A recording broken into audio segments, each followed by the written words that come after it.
বিভিন্ন সংগঠন সাংবাদিকদের সমন্বয়ে সাংবাদিক আসাদুজ্জামান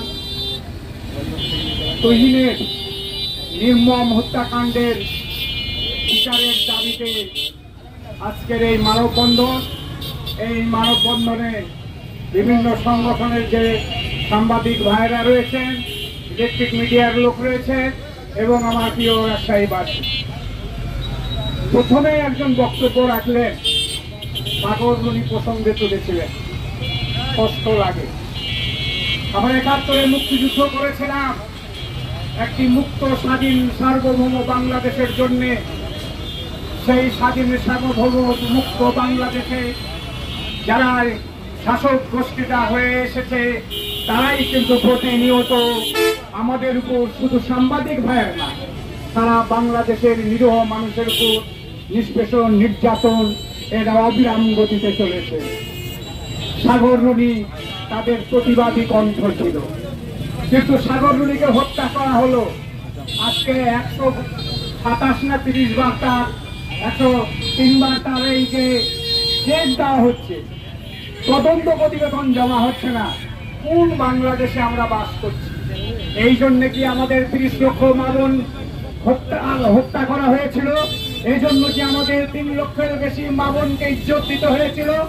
এই বাংলাদেশের জন্য আজকে সাংবাদিকেরা জাতির বিবেক, সাংবাদিকেরা বস্তুনিষ্ঠ সংবাদ পরিবেশন করে বলেই বাংলাদেশের চিত্র আমরা দেখতে পাই।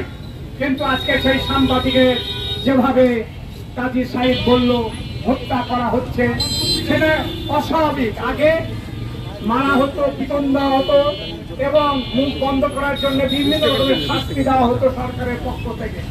এখন কি হচ্ছে? এখন একটা সরকার রয়েছে, কিন্তু সেই সরকার পরিপূর্ণভাবে বাংলাদেশকে সুষ্ঠুভাবে পরিচালনা করতে ব্যর্থ হচ্ছে। কারণ আজকে সাংবাদিকেরা যদি জাতির বিবেক যারা যদি প্রকাশ্য সেই সকাল মানে রাত্রি ৮টার সময় যদি প্রকাশ্য মার্কেটের সামনে তাকে কুপিয়ে হত্যা করে, তাহলে আমি একজন নাগরিক হিসাবে আমার জীবনের নিরাপত্তা কোথায়? আজকে আমরা কোথায় অবস্থান করছি?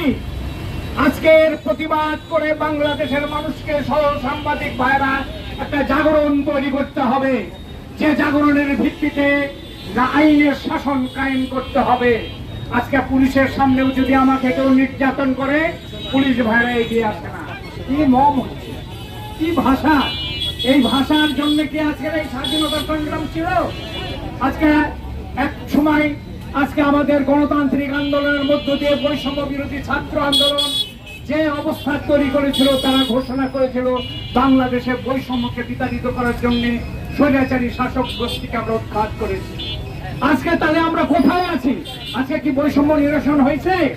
তাই আসুন আগামী দিনে ঐক্যবদ্ধভাবে যারা এদেশে নির্যাতিত নিপীড়িত মানুষ এবং সাংবাদিক ভাইরা ঐক্যবদ্ধভাবে একটা প্ল্যাটফর্মের মধ্য দিয়ে গণজাগরণ তৈরি করে আইনের শাসনকে প্রতিষ্ঠিত করার আহ্বান জানিয়ে আমার কথা শেষ করছি। আজকে এখানে যারা উপস্থিত হয়েছেন সবাইকে আমি ধন্যবাদ জানিয়ে আমি আমার সংক্ষিপ্ত কথা এখানে শেষ করছিলাম। সবাইকে ধন্যবাদ।